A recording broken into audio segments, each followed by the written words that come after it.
Okay.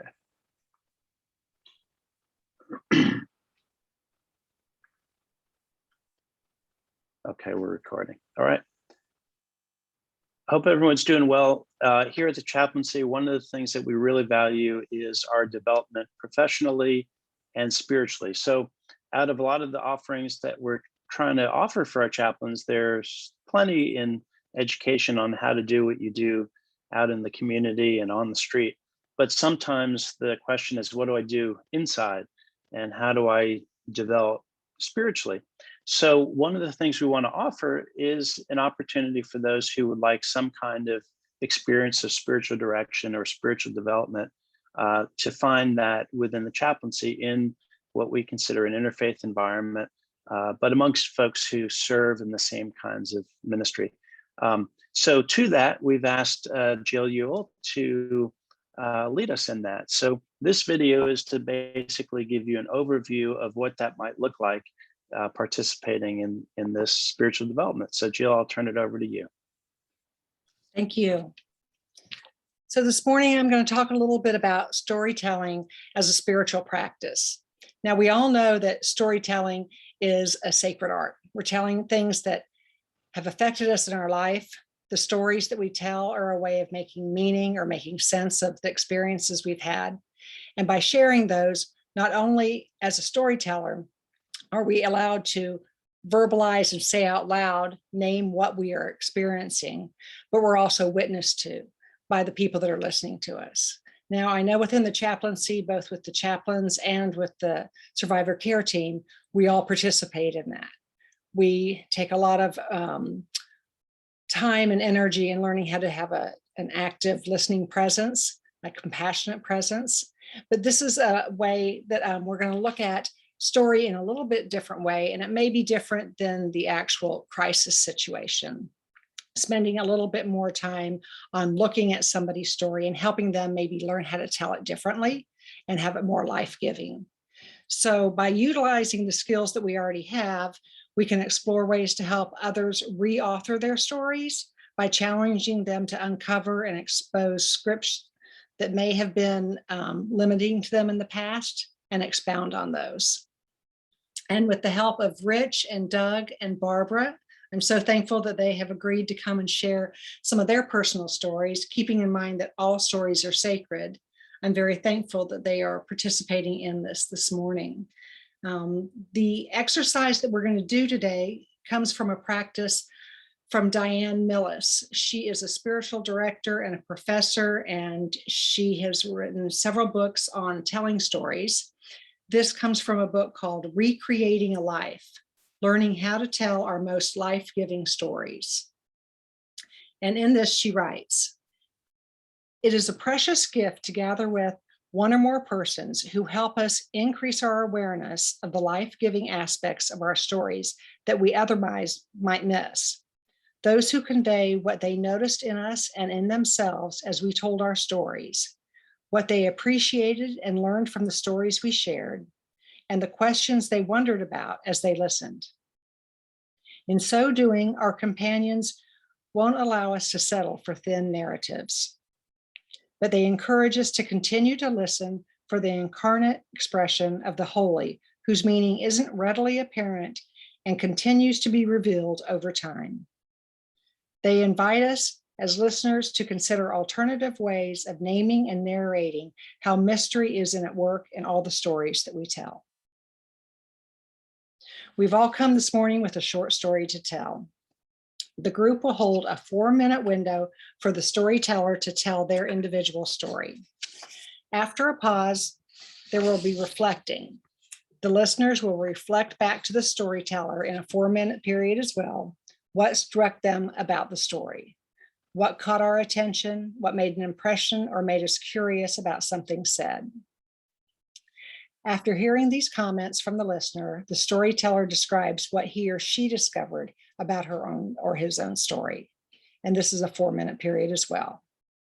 Afterwards, we will honor what has been shared in a minute of silence and then move on to the next storyteller. I thank you for taking the time to listen to our stories with us. And I would like to begin with an opening prayer. This is adapted from Howard Thurman's Sing a New Song. The old story of my spirit has wearied itself out. It has long ago been learned by heart. It repeats itself over and over, bringing no added joy to my day or lift to my spirit. I will tell a new story. I must learn the new story for the new needs. I must fashion new words born of all the new growth of my life, of my mind, and of my spirit. I must prepare for new melodies that have never been mine before, that all that is within me may lift my voice unto God. Therefore, I shall rejoice with each new day and delight my spirit in each fresh unfolding. I will tell this day a new story unto the Lord.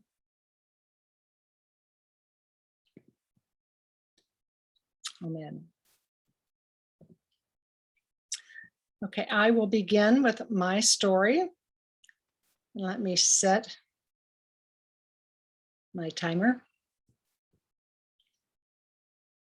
Okay. So in my mother's last 6 weeks of life, she struggled mightily. She was going back and forth between a nursing home and a hospital with many problems. She had been sick off and on for 7 years, and she was just getting to a point of pure exhaustion. The family was exhausted, and it was really hard to watch her go through these things. A couple things always come back to my mind when I think of this time. One was she was at a place where everything she looked at forward was really difficult. She was anticipating that she might need to have one or both of her legs amputated. She was living in pain all the time. She was addicted to opioids, and she just didn't see anything getting better. She worried about this. She was a very faithful person, but it was really hard for her. So one night after a long day, she'd been in surgery twice. She woke up in ICU and she was asking me, did the doctor say anything about me having cancer? And I was like, no, that's the one thing she didn't have. But later I thought about it, and I think she was hoping that maybe if she had cancer, she could say, no more, I don't want any more treatment. But that wasn't the case, because she couldn't give up on anything or she would even suffer more. And the thought of being an invalid just terrorized her. That same night in ICU, I was really pretty terrorized myself. I had never been on that side of the fence. I remember talking to the nurse very tearfully saying, I don't know how to do this. I know how to be the chaplain in the hospital, but I don't know how to be the daughter. And I always thought by watching other people, I would learn more. But I was so scared. And I remember looking at the monitors all night long, really scared that she was going to have a heart attack. And knowing that she didn't have a DNR in place, she had a living will, which she thought covered everything, but she did not have a DNR, and it scared me to death that she would have to be resuscitated. And I knew what that would look like. She made it through the ICU. She ended up back at the rehab. Things were going back and forth. And a few weeks later, she ended up back in the hospital. And this particular day, I was coming to visit her. I met the doctor in the hallway who told me, oh, we figured it out. She's got a really bad pneumonia, and this is what we need to do. And she proceeded to tell me, and it sounded awful. And I don't know where, but I just got the courage to say, look, can you tell mom exactly what you told me, exactly what's going on, what that procedure would look like, but also tell her that she has a choice and whether or not to do that. The doctor nodded, but I could tell she didn't really want to do it. She says, you know what that means? I said, yes, but I think it's time for her to be able to make some choices. I couldn't believe I was saying that. I said, let me call my dad and my brother and get them here, and then we'll have all this conversation together. So I went to make the calls, came back. The doctor had already started telling my mother the story and what was happening and what needed to happen. My mother said, like, absolutely not. I'm not doing it. The doctor said, you won't live till the end of the week probably, and I hate for that to happen. And mom said, that's fine. That night, she told me she had never been at such peace. She made the decision. Hospice came in, the family came in, they were all shocked. And she actually died 4 days later. And I have to say, it was a beautiful death. There was enough time that the whole family was there from all over the country. She died very peacefully. If you can say it was a beautiful death, I would definitely say she had a beautiful death. But last week was 5 years ago. her anniversary of her death. And that story still haunts me. I don't know if I did something prematurely or without the recognition of my family. And even though I know it all was for the best, it still haunts me. Okay.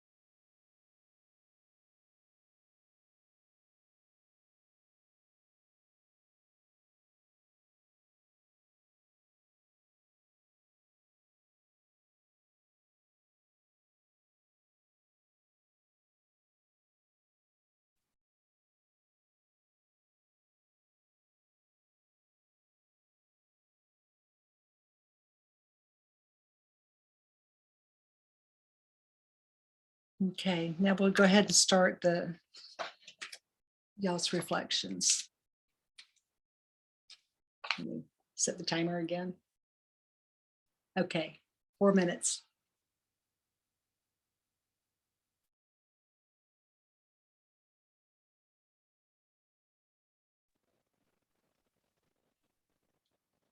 Okay, so y'all might be muted.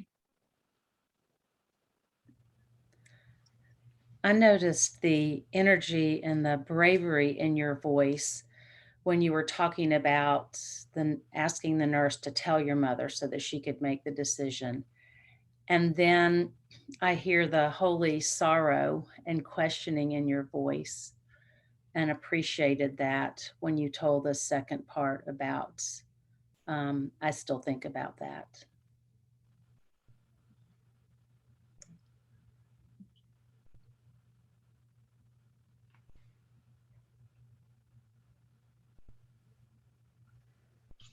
Jill, I honor your sharing. Thank you. And I noticed as you were telling the story, as Barbara mentioned, that when you got to the part of the story where you were talking about the conflict that you were having between your heart and your head and working through that, I wondered how you have reconciled that decision that you made and how it still may be part of the memory in your heart of what happened and how you shared that. I noticed that it is still fresh for your heart to experience that again.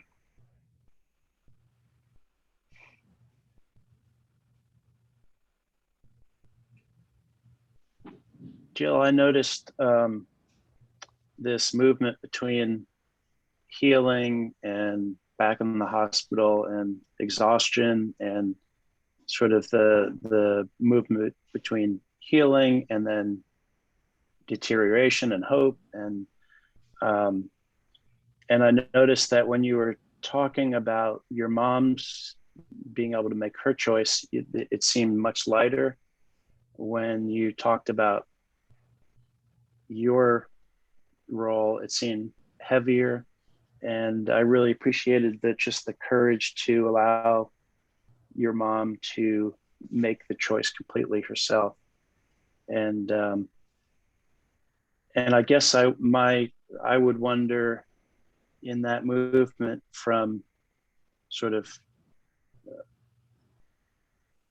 choice and peace, when choice can be hard and truth can be hard, and the peace of your mother's decision, I wonder, have you explored both movements within yourself? The toughness of the truth, and then also the peace of choice or autonomy.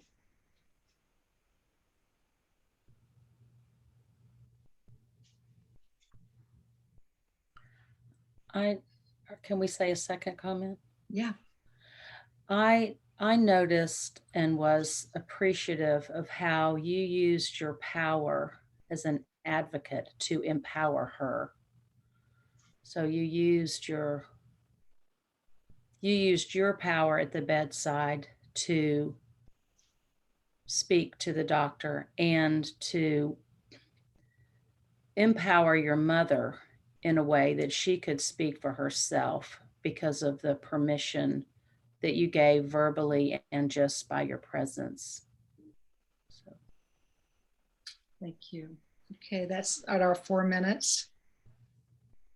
So I really appreciate y'all's reflections on that, and because it's a really hard story for me to talk about. But I think it is just looking at that choice and peace, and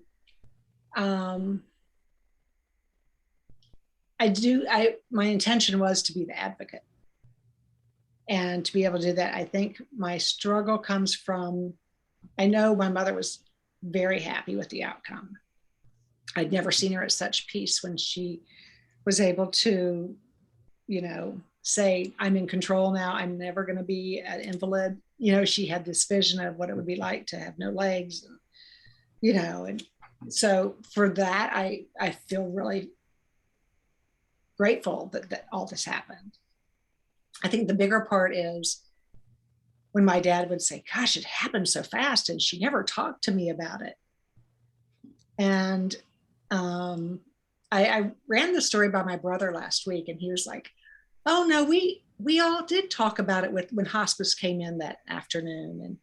And, I think I had blanked out stuff that I was just starting to feel guilty about, like that I started this ball rolling and everybody wasn't ready. But I think in my mind, mom was ready, and that was the most important thing. And part of that is just my grief.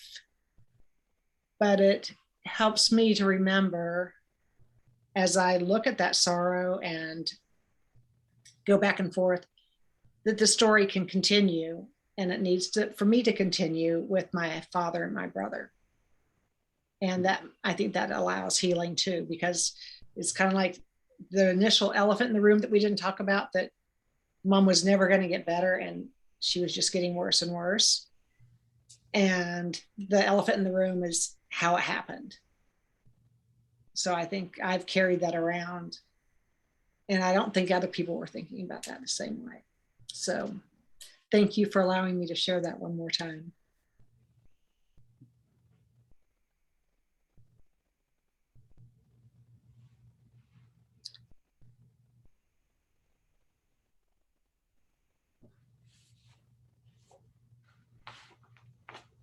And I do think, I can't remember which of you said that reconciling between the head and the heart, I think that's an ongoing challenge for me, and to remember that.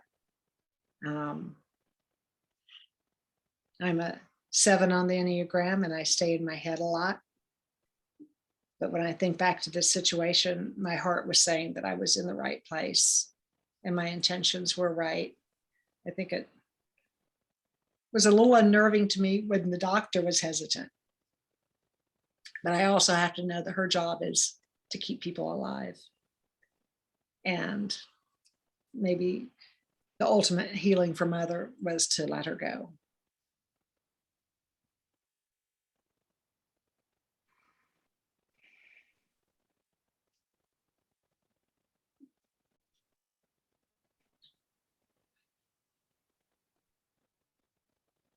So now we'll just have a minute of honoring the story.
Okay, thank you. Doug, would you like to share your story? Thank you, Jill. Thank you for going first, and thank you for the opportunity to be here. I grew up in Louisville, Kentucky, and I worshiped, and my entire growing up years were spent at the largest Southern Baptist church in Louisville. Every aspect of my social life revolved around my friends at the church. It was never whether or not we were going to church. It was just expected, which was twice on Sundays, once on Wednesday night, once on Thursday night. And I have wonderful memories of my years growing up in the church, of the people there, of the mentoring that I received. And my recollection of the experience that I took away from that was one consistent with the theology of the Southern Baptist Church still today. Throughout my adult life, though, I have struggled with finding a church home because I've moved throughout the country a lot. And I always struggled with finding a new church home because I was never quite sure what I was looking for. I never knew if I was looking for a church that fed me spiritually, theologically, or whether I was looking for a church where I felt comfortable socially and was looking to develop friendships and others like-minded people. And I've always struggled knowing that I would probably not be wherever it was I'd been transferred to for a lot of years. So I always struggled finding a church and did a lot of church visitations over the years. And I freely crossed denominational boundaries, always yearning to find a place where I fit. And for those of you that know the Enneagram, I'm dominant as Enneagram type 1, which means that I'm generally always, when I'm not fully present, in judgmental mode.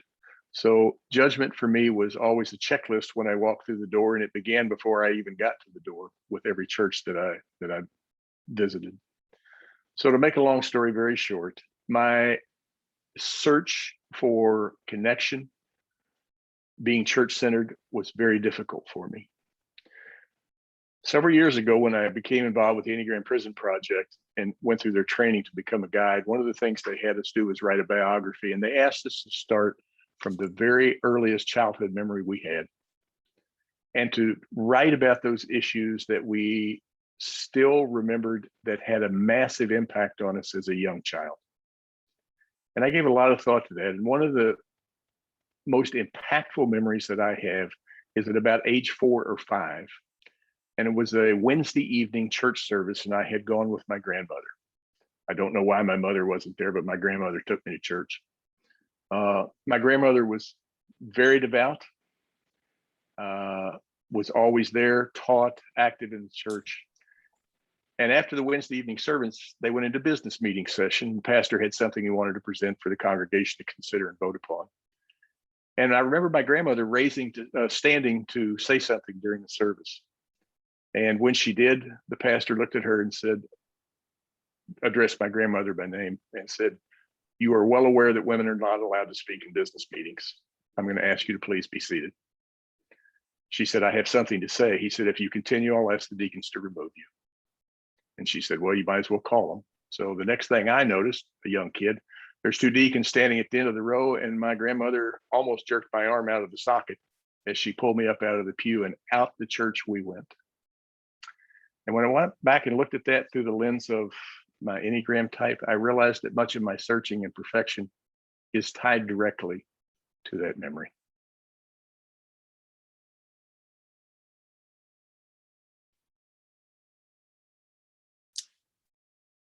Thank you, Doug.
Doug, something that I noticed was that you started off by talking about the gift of being in the Southern Baptist Church. And then you talked about the incident with your grandmother and how that affected you. And I like the idea that you can hold both of those, the balance of all the gifts you got from there, but then something was not right and didn't fit well with your grandmother or you even at such a tender age.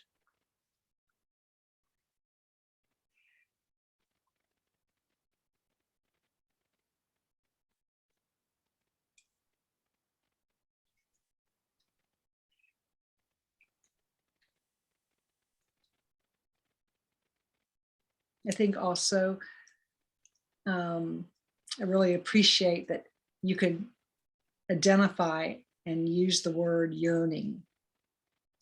I think sometimes that's a hard word to admit to, that we're actually yearning for something.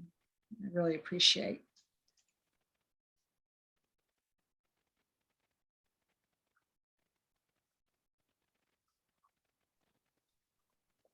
Doug, I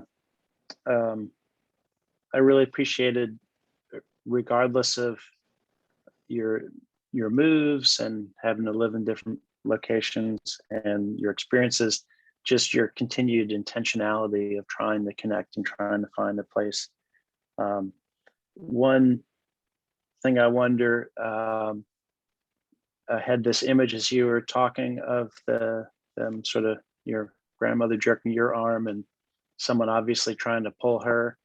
And I wonder if, as you've looked at different churches, if it's sometimes hard to discern who's doing the pulling and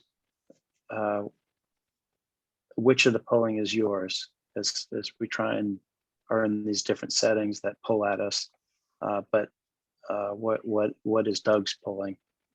Where does Doug jerk? Say, here's where I want to sit.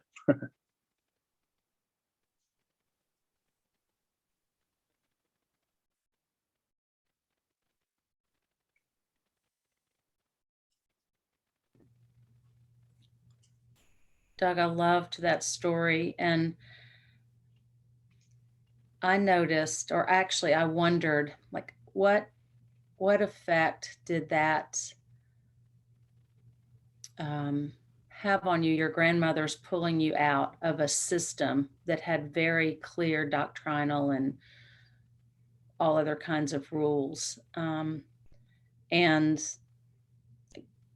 tied in with your beginning questions I heard when you were looking for churches, to me, the question underneath those questions is, how do I fit in? Where do I belong?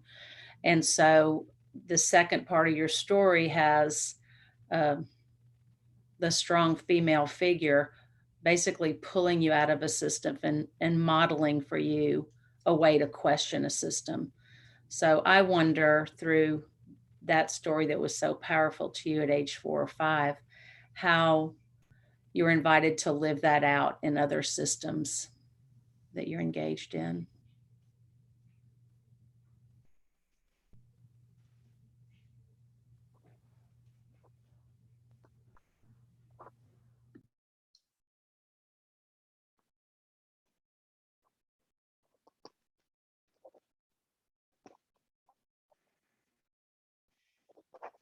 Okay, we're going to give Doug a minute to think about what he's heard.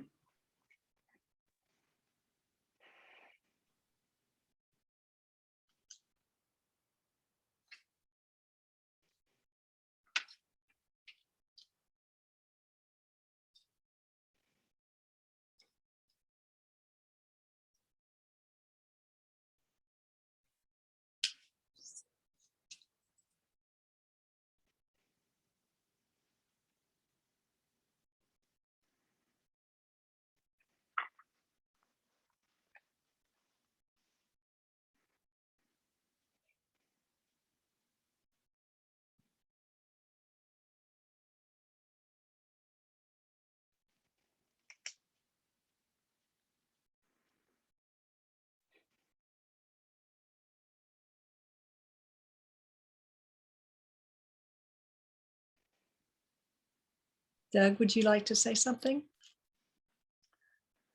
Let me start by saying thanks to each of you. Each of you gave me some clarification over things to think about and ways to view this, and thank you for that. Barbara, I think you really went to the heart of the matter when you made me realize that, or helped me to remember, I grew up in a theologically conservative faith that focused on laws. And what I realized over many, many years of searching, once I sat down and started doing discernment, I realized that what I did not have an understanding and acceptance of was grace. And I came to understand what this story has led me to understand is that what all of us is seeking is to be loved. And it's not a question as an Enneagram 1 of earning God's love. It's accepting the fact that God's love is there.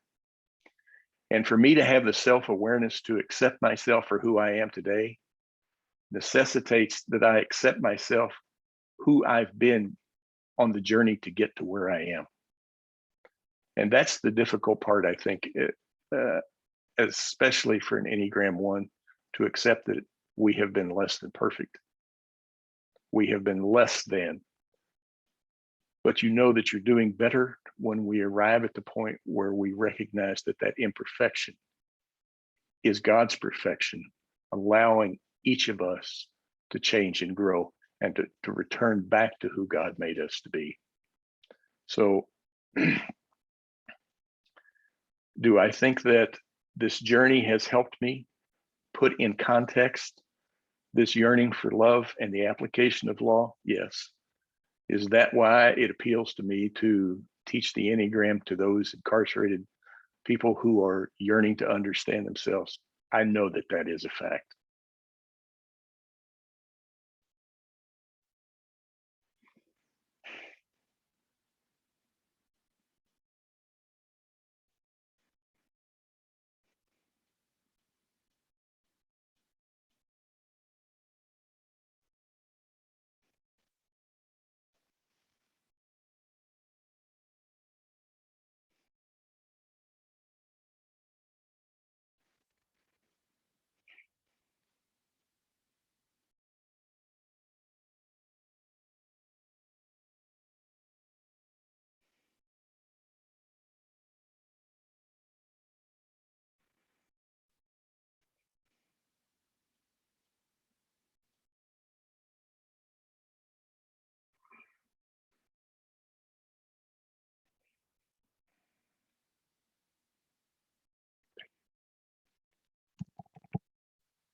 Jill, you're muted, Jill. Thank you. We're going to take a minute to honor your story. Thank you so much.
Thank you.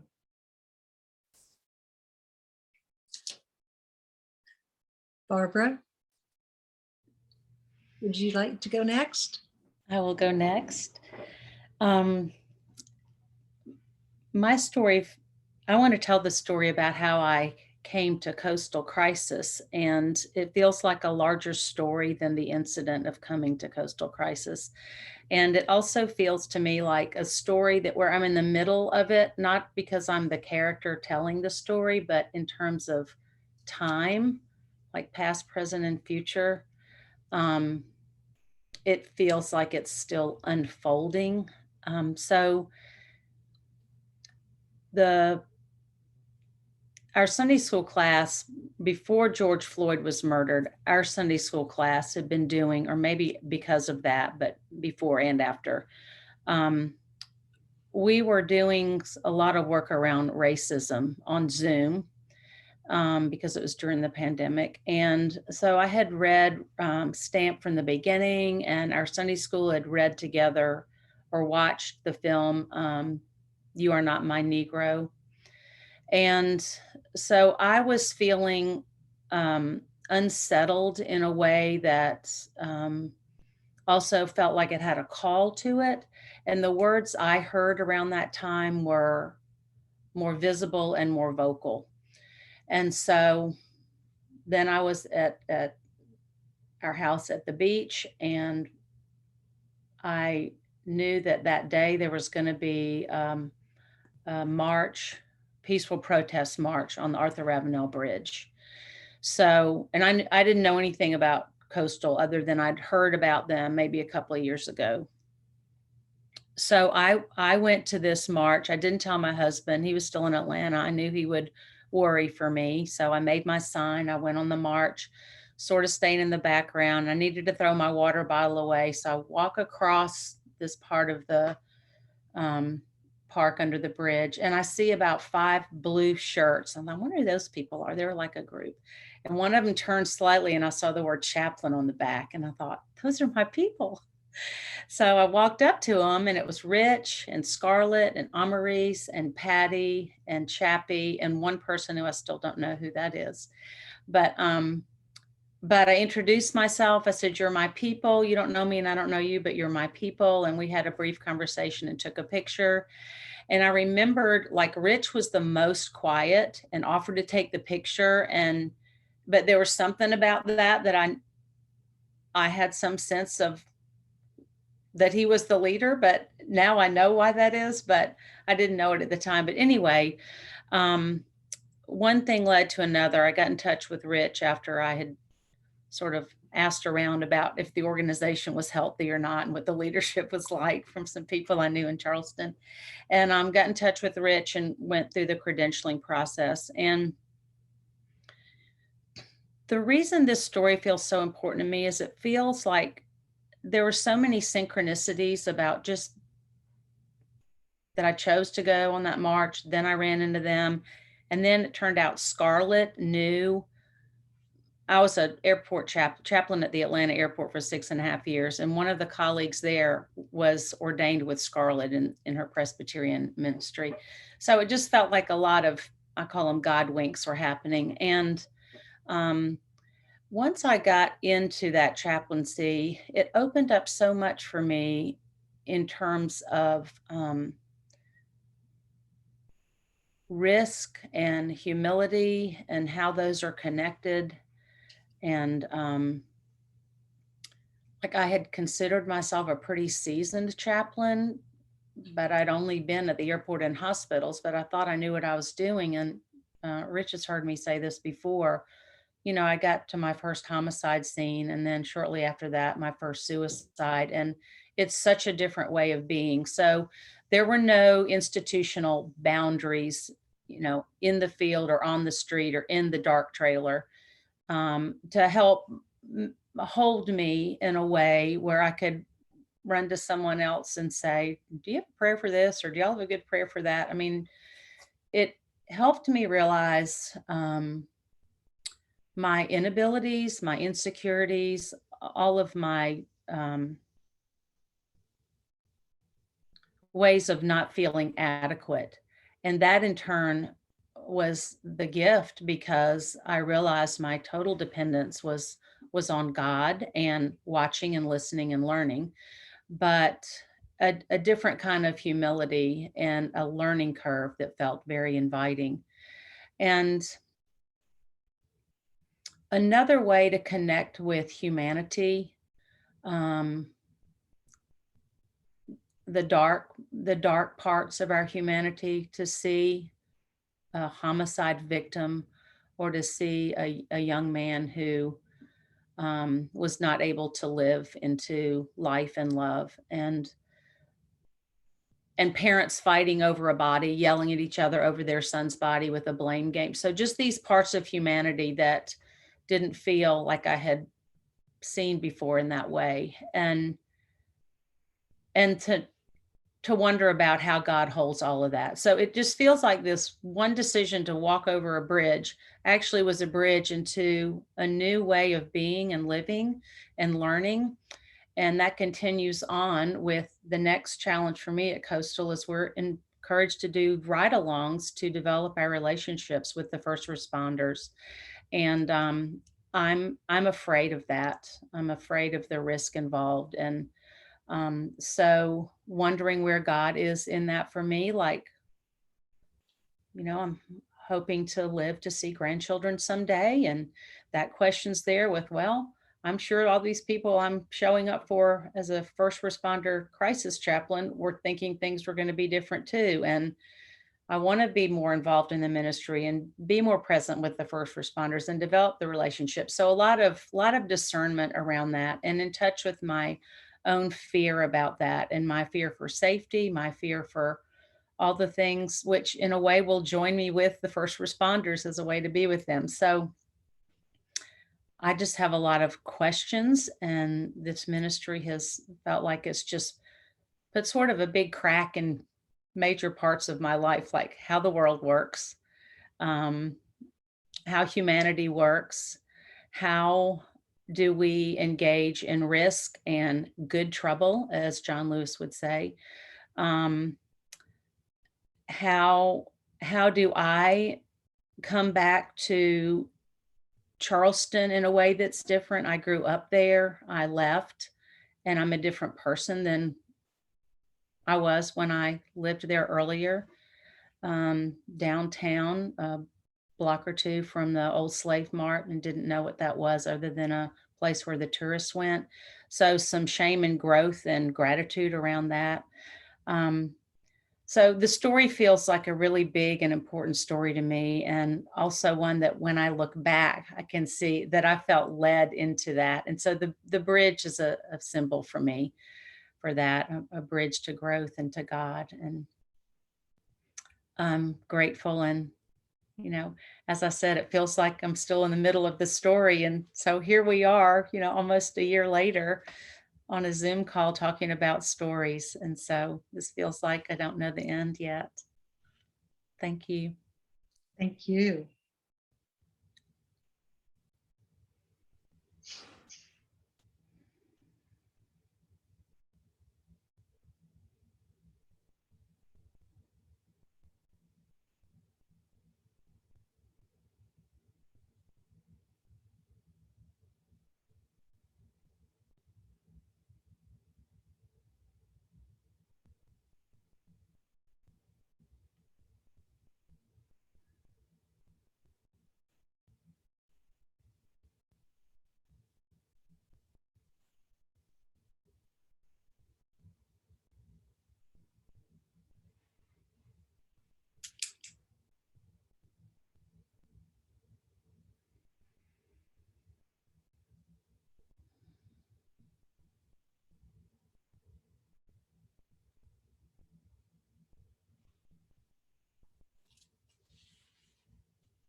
Okay, anyone want to start with reflections?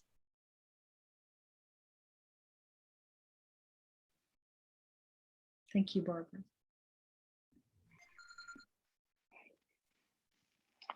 Thank you, Barbara. I appreciate you sharing that particular story, because it is a real familiar story for so many of us who have served with the chaplaincy as how we got there. And what I really appreciated was the fact that you acknowledged that it was your simple presence and being present that allowed you to open your heart to the opportunity that God was obviously presenting to you. I'm reminded of that. I think it's a Hebrew prayer that says, "Days pass, years vanish. We walk blind, surrounded by miracles." And I so appreciate that you allowed yourself to say yes. You allowed yourself to not know fully, but to recognize and accept that the calling was being placed, the invitation was being extended, and that you had the courage to say yes. I appreciate that. And I just also appreciate the fact that you wonder how the story ends, but I wonder if that's really a need that you have, or is it just anxiety or hope for all the things that are going to happen before the story ends?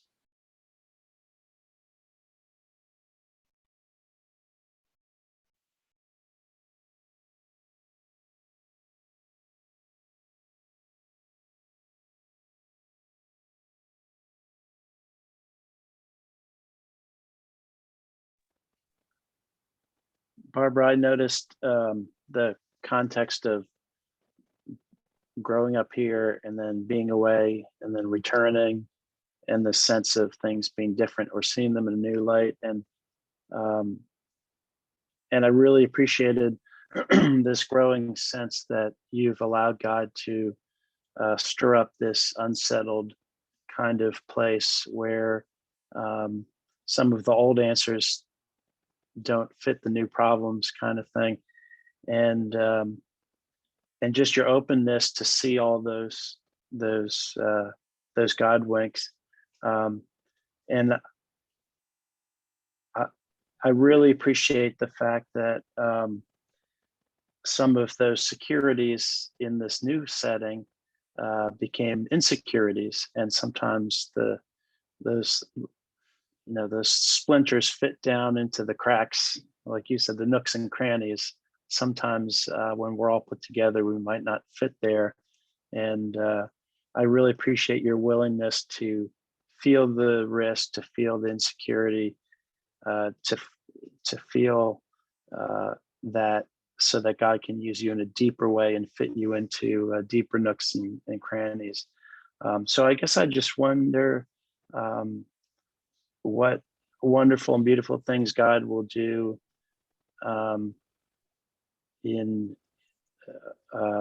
I think if in our weakness, his strength is made perfect, but in the sense of, as you give God your insecurities in these new settings, just the amazing things that God will do. But I really appreciate how you've come into the chaplaincy and just been so sensitive to it, but also seeing it as such a fresh and new way. And it's been a wonderful reflection for us too. We were able to see ourselves through your eyes, and it's very refreshing. So I appreciate that.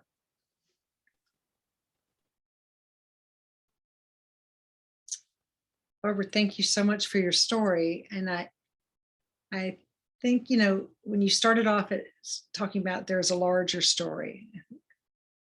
Yeah, there's always a larger story. And putting that in context, I noticed it made me think of what is the bigger story. It's so easy to get focused on the minutia. So that was a good reminder. And when you talked about seeing my people, I think especially when we're in a new situation, that's something that can be very important, to find that connection.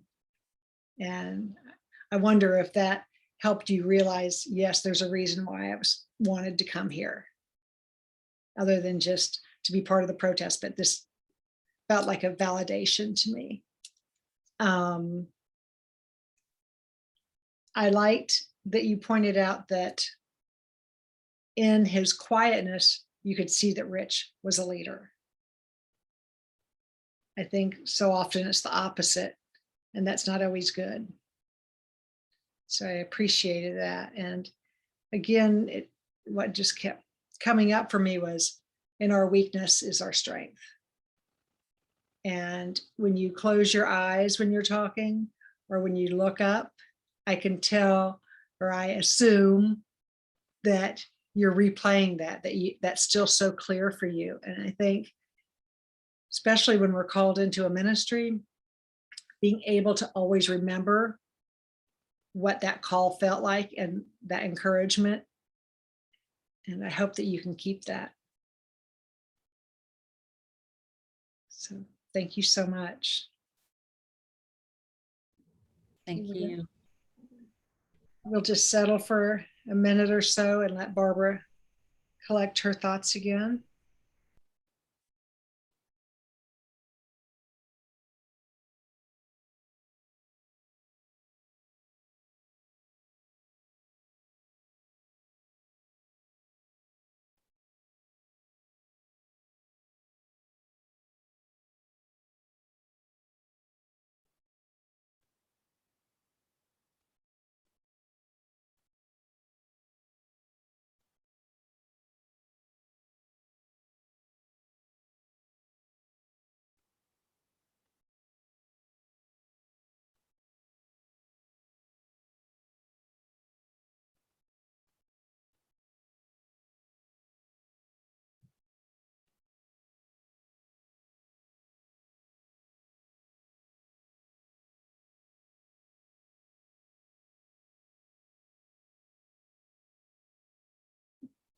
Barbara, would you like to let us hear from you now? Yeah, thank you all for your comments and for hearing that story. And as stories do, and you mentioned earlier, it feels empowering to me and a blessing to me to have that story witnessed to by people who are part of the story, by coastal crisis people. And in listening to your comments, all of your comments, and in my telling of it, it just reminds me of how my first response when the 911 comes in, or I'm like, we're leaving today to head that way, and I'm on call for the next 5 days. It's like, send me.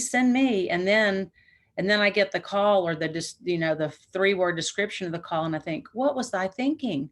I'm not equipped for this. And then some sort of blessing follows, even if that blessing is the deepest of sorrows, that touches my own sorrow in some way. So the reminder of how we choose to tell our stories, and how in the telling even they bless us, particularly when they're witnessed. So thank you. Thank you all.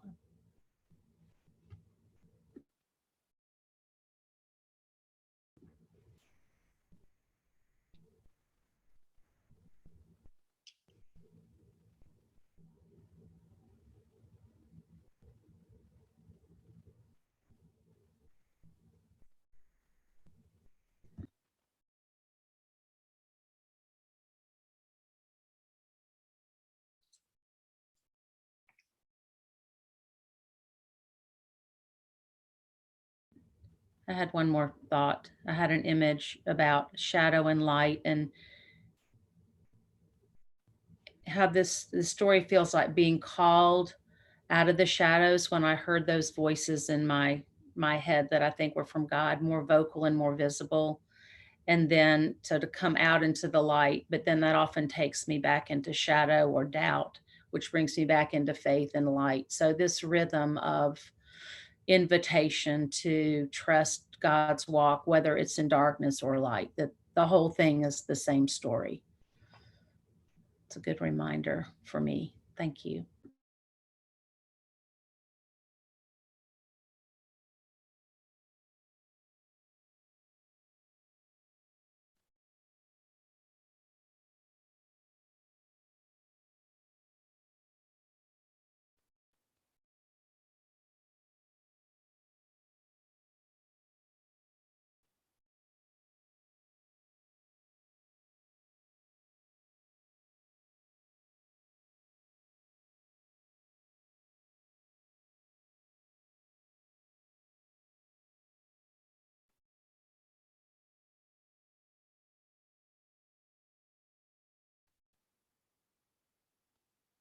Okay, now we'll just honor that story for a minute. Thank you, Barbara. It's beautiful.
Thank you, Barbara.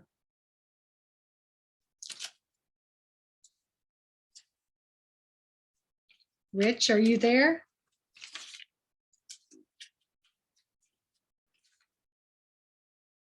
Rich, I think you are on mute. Sorry, I was muted. Okay. Are you ready? Mhm.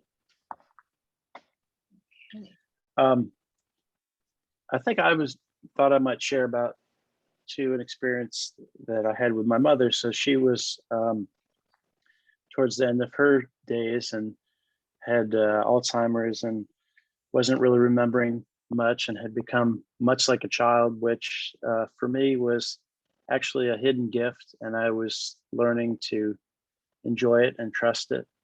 And mom was a wonderful lady, but a little complicated.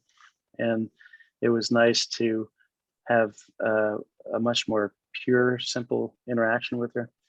And one day I went over there to see her and she started telling me, she was in memory care, and she started telling me all about the chapel where she lived.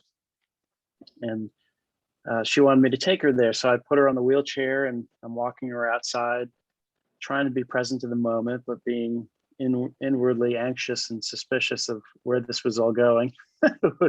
She was the normal kind of previous experience. And we're heading to the chapel and there's a little prayer labyrinth outside, and it's like a sidewalk kind of thing. So she wanted me to bring her on the labyrinth and was telling me all about it. So I walked with her for about 20 minutes through this prayer labyrinth until we got to the center and then back out. And it was just a surreal experience. And I had worried so much about my mom and her spirituality or the lack thereof.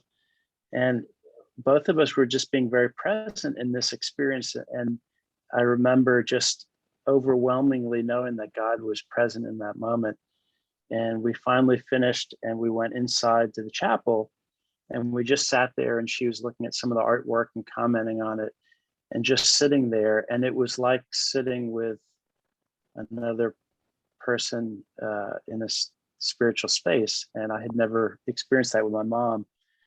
Yet there was no conversation about spirituality. It was just all, but she started commenting on things and then reflecting back on when she had been in church as a child or forced to go to church as a child, and making little observations. And I just remember feeling like I was watching a movie and wanting to pinch myself because it was such a special moment.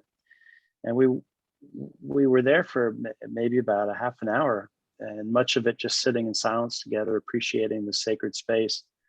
And after that, I wheeled her back to her unit and was just sitting there with her. And next thing you know, some folks came in to give communion.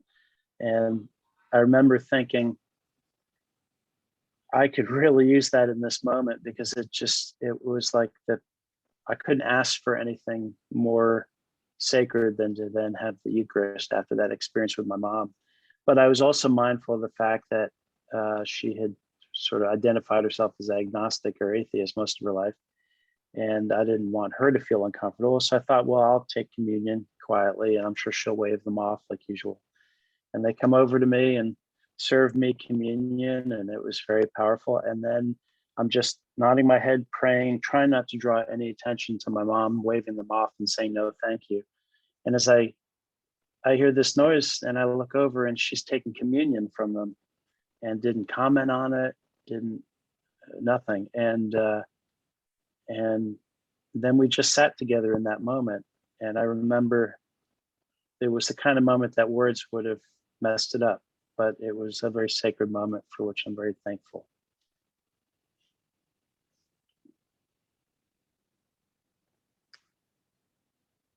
Thank you, Rich. Let's just be still for a moment.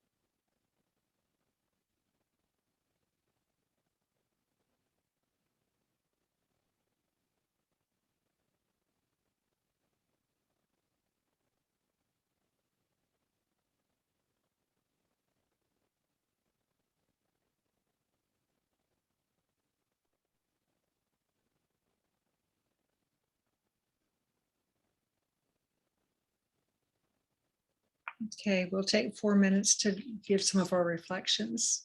If anyone would like to begin.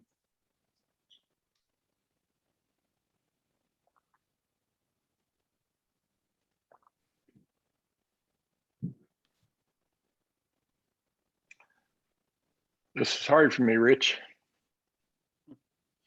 You know the story. And I appreciate you sharing it. It was a gift for all of us to hear it. And I know what the moment was for you when it happened.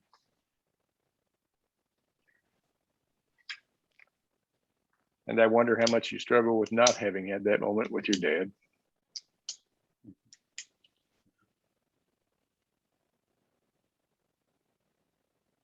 you.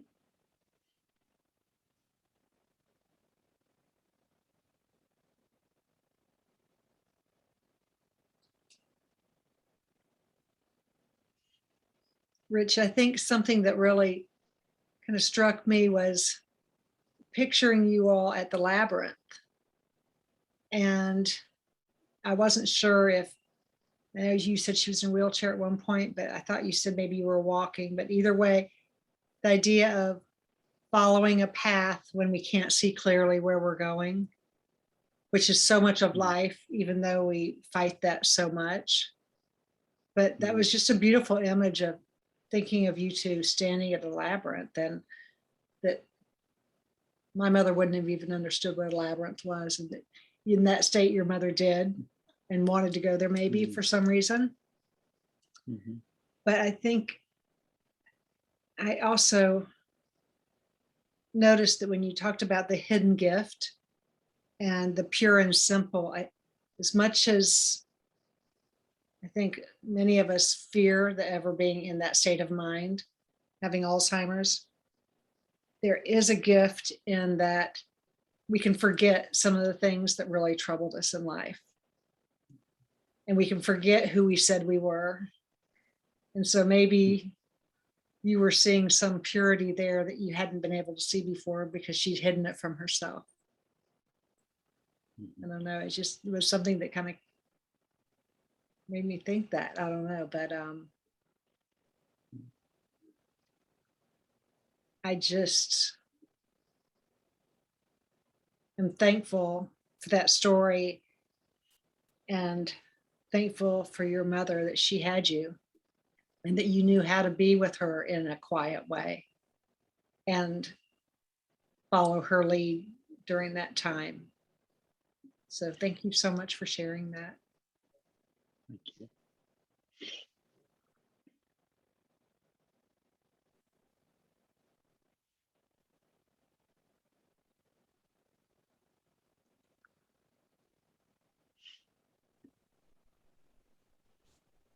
Thank you, Rich. The the story feels so holy. It almost feels a little sacrilegious to comment on it. It just seems like Gerald May talks about grace as, it's given. We can't do anything to create grace. And this whole story just feels like it was moment after moment of grace. And, you orchestrated getting the wheelchair there, but just the silence and the vision quality to the story and grace upon grace given. To me, it's I just noticed how affirming the story is in your, I'm having a really hard time with my words. It feels like a grace-filled moment and experience. And I wonder if it's, you had the capacity to receive it, so it was given to you. And the depth of the capacity of that story invites me to want to wonder and give thanks to and for you of the depth of capacity you have to receive something like that story and to see it for what it was and to know that, not to put words to it. And I wonder if it's in many ways an affirming story of your ministry and your contemplative heart, and perhaps your mother's gift given to you that she couldn't give until then. Thank you. Thank you. Okay, we're going to take a minute just to honor Rich's story. Thank you, Rich.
Rich, would you like to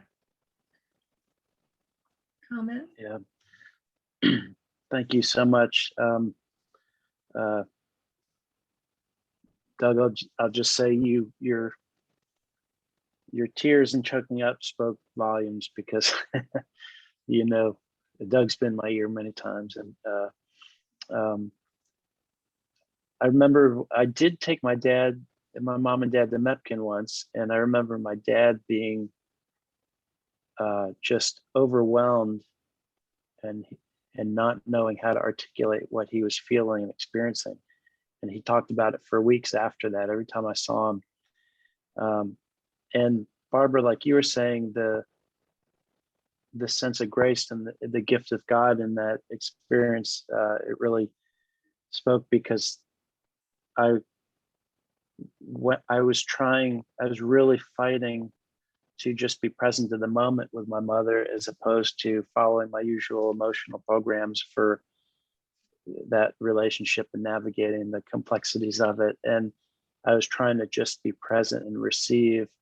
And I think I felt responsible for giving that gift or navigating it. And really, as you mentioned that, I think I just had to receive it. And my mother, as I look back at it, she was evidently receiving it very intimately. And Joe, what you said about one of the gifts of Alzheimer's is that we sort of lose who we always said we were. I think that was huge, and I think my mom was experiencing that gift probably without any words, which for me as a contemplative, that's the greatest way to receive the gift of God, is without words, without anything to complicate it, which was the previous history of that relationship. So I thank you all for helping me to really to see that story without feeling a personal responsibility for it, and recognizing it essentially as a gift of grace from God. And I think the same with my dad too, because I had nothing to do with either of those things. I was just present. So thank you.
Okay, now we'll just take another minute just to honor Rich's words and his story.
Thank you all. Thank you so much for your stories and your Thank you. reflections. I know my story is forever changed on some level, and hopefully will continue to change as I think about your reflections and as I continue to tell that story and other stories. Thank you so much. Thank you, Thank Jill, you. for the opportunity. What a way to start the day. Thank you, Jill. Real blessing. It's good to see you all in such an intimate space like this, even though we are separated. Thank you. Thank you. I could think of a better group than to share something like that with, and I really appreciate your reflecting it back to me, and what you see that I don't see. It's really special. I think too, for me, it bolsters me personally, but it feels like it bolsters the organization to know pieces this intimately of one another's stories and how we can care for each other as we're doing our work with Coastal. Man.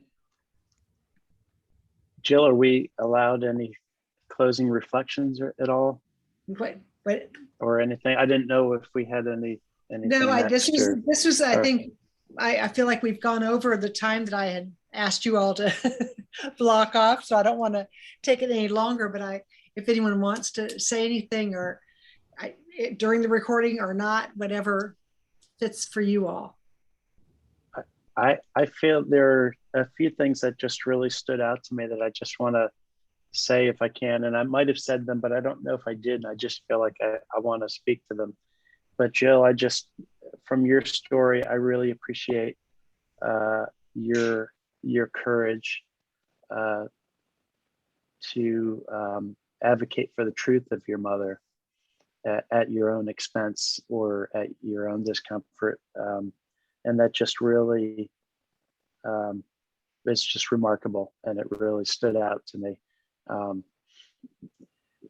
There's so many things we want, but in a time when your mother really needed one thing, it was the truth and the autonomy to decide in that truth. And I think you probably did the greatest loving service for your mother you could have done. But that was just on my heart.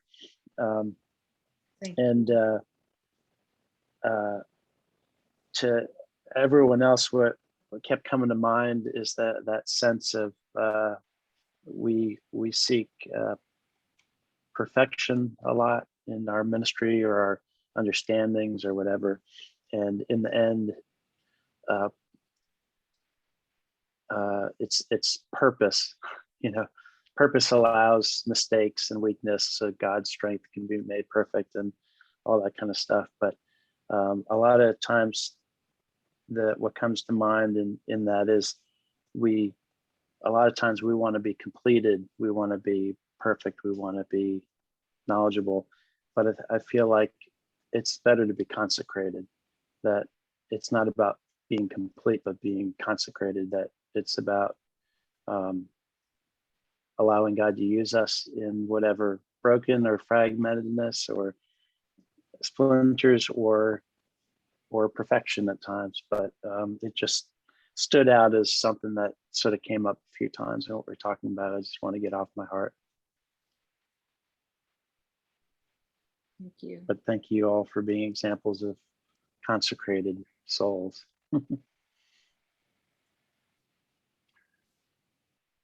There's a saying that we have in the Enneagram community of we do this work together. We are traumatized in relationship, but we heal in relationship. And this was a relationship that helped healing. And thank you for giving us the opportunity to do it, Jill. Thank you.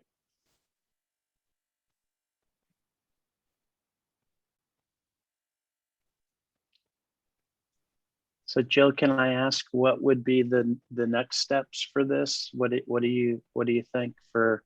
And I if anyone had anything else to chime in, I don't want to shift gears too fast. No, I think, and I would take any suggestions or ideas from you all too, but I guess my hope or prayer would be that we could just start talking more about story and have it be an opportunity for us as a community at the chaplaincy, involving anyone that wants to participate, from the chaplains to the survivor care to the staff, anyone, to know that there's a safe place to tell your story and explore your story, and that that would always be done in a loving, safe place. Of course I would give them more information, things that we all are pretty well steeped in about the confidentiality and the double Mhm. confidentiality and how we could go forward to this in a safe way and just Mhm. explore and see if during conversation, if it's during a chat one Wednesday, and giving people the Mhm. opportunity to witness this in action and see Mhm. if that could be, because I think it's very different than doing peer group ministries together, and it's not necessarily about our work in the chaplaincy, Mhm.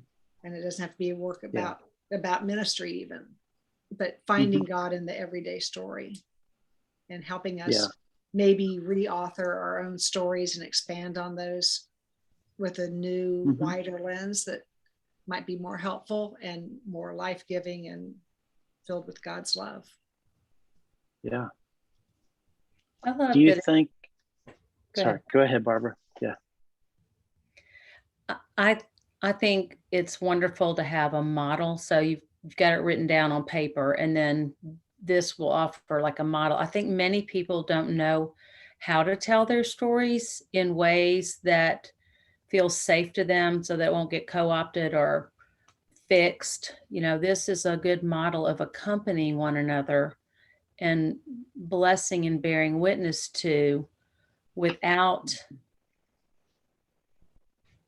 the teller feeling unsafe. There's safeguards in place. And so I just think this might be a wonderful way of invitation to show people that, I mean, there was a lot of intimacy shared here. And I think it will model that's safe. Nobody came in and tried to say, well, you should have done, did you think about, or, this happened to me, or so.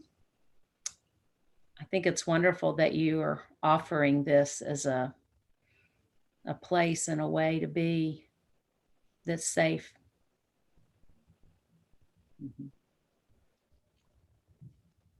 Jill, do you think this is, thank you, Barbara. Do you think this is something that we could send out the video and sort of maybe if you want to type up a summary, or if you just want to sort of generate an email, I can give you a link for the video, and then we can send it out to everybody and see. Would you look to have people commit to it for like in groups for a period of time, or is it something that could be done in the chaplaincy chat in breakout rooms, or do you think it might not provide a safe enough environment? I think What, we what would kind of have to format kind of for take the implementing? pulse on what the interest was. Mhm. And Okay. then as people came and if people volunteered that that's something they wanted to do, Mhm. we could just see if it was a good response. We could do a little trial maybe on a chat, or we could try it separately in small groups. And I think Okay. do this, I mean, we went over our time even in this. Yeah. And so this would just be kind of a launching pad. And then for the people that are interested, see where it evolves. If we would go to a group of, I wouldn't go more than maybe 6 people, and then not maybe everybody would share every time. And so it'd be depending on time commitments and all that. But the nice thing about it, I think even when we could be doing it in person, I think this allows still the same amount of intimacy without the travel time and all that. Yeah. And, I think everybody's Sure. got busy schedules. So it would be just, it'd be up to the people that want to participate, what they would want to do. Yeah. So I'm hearing maybe we can send it out and just gauge participation. And I would guess if we get a handful of people who are interested, then we could go ahead and set it up. But if we don't get much response, maybe we could then do one on a chaplaincy chat Zoom on the spiritual development week. And then that way people can sort of see it and experience it themselves. And then maybe after that may generate interest. Because I think there are folks out there that would find a lot of support in it. Yeah, I'm wondering if maybe before sending it out, because I think it might be too random for some people, like, what is that? And Okay. You know, Mhm. like, I think there's so many people in our group that have probably never become familiar with the idea of spiritual direction, the term, Yeah. Mhm. or group spiritual direction. So I think by just talking about storytelling as a spiritual practice and just have a kind of Okay. an open conversation during a chat about what that looks like and how that's different from our Mhm. ministry of presence. Yeah. You know, Okay. that it's a, Sure. what do you guys think? You kind of know, What do you think, Doug, Doug? you're muted, Doug, but you kind of know the people we're talking about and what might be.